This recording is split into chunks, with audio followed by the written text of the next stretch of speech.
It's a great pleasure to join you on this occasion and to help and assist in the launch of the third summer school held in Romania on Byzantine studies.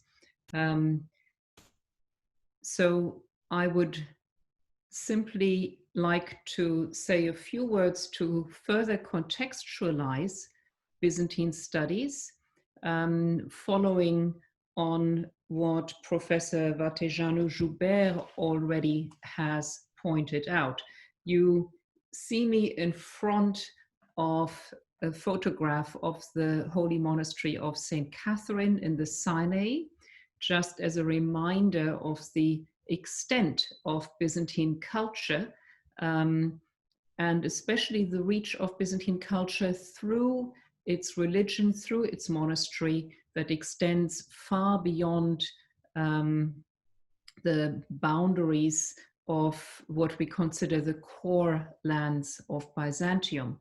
And of course, the further extent of that to the north is represented by Romania, among other countries.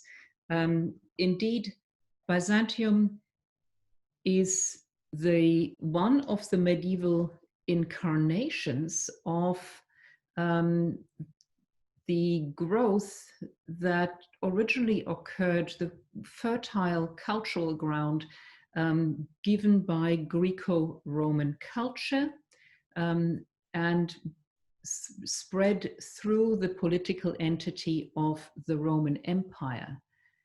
The result of that is the different branches that originated in the Middle Ages, 3 different branches that grew out of this seedbed. There is the Latin West, the Muslim East, and Byzantium, if you like, in the middle. It occupies a central position between these different cultures, a central position that allows it to absorb through contact and communication with these different cultures, to remain in dialogue, but also to mediate and connect. And this, I think, is one of Byzantium's enduring cultural roles whose effect can be felt even to the present day.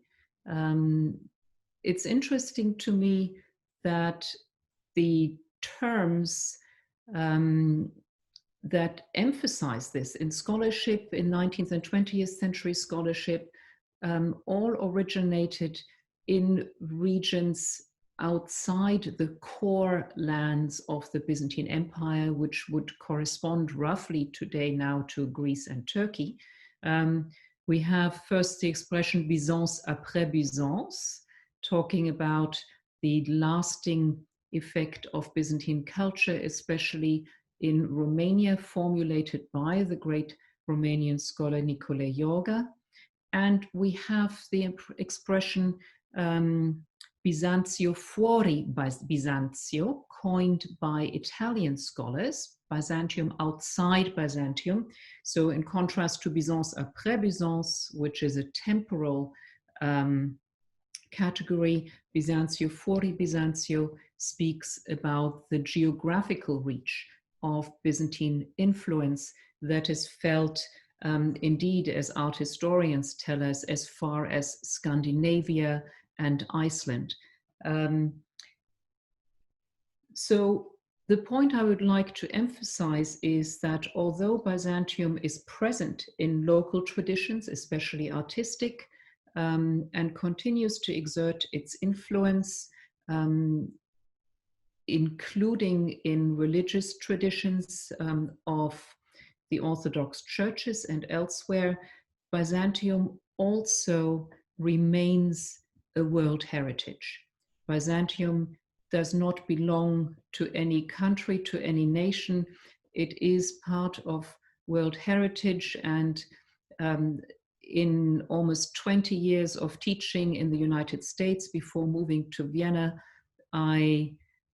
it was very easy to see how much engagement there was and how much interest there was in Byzantium, among people who do not have an immediate connection to the language, to the religion, to the region, or to the artistic tradition.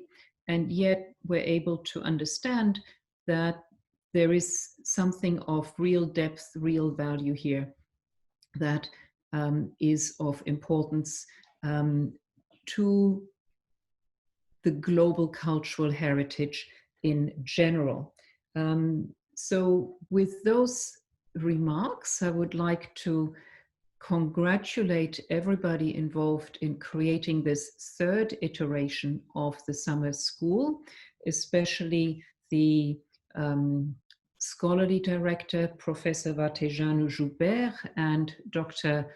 Raducan, to whose initiative this sequence of summer schools owes its origin, and I believe its current implementation as well. And I was happy to hear that there are already plans underway for a fourth summer school of this kind. I wish all the instructors and all the students productive times and discussions as you learn and interact, even though it cannot be done in person this year, but I'm glad to see that this is not a deterrent, but in fact an opportunity to join people from different locations in this common cause. Thank you very much.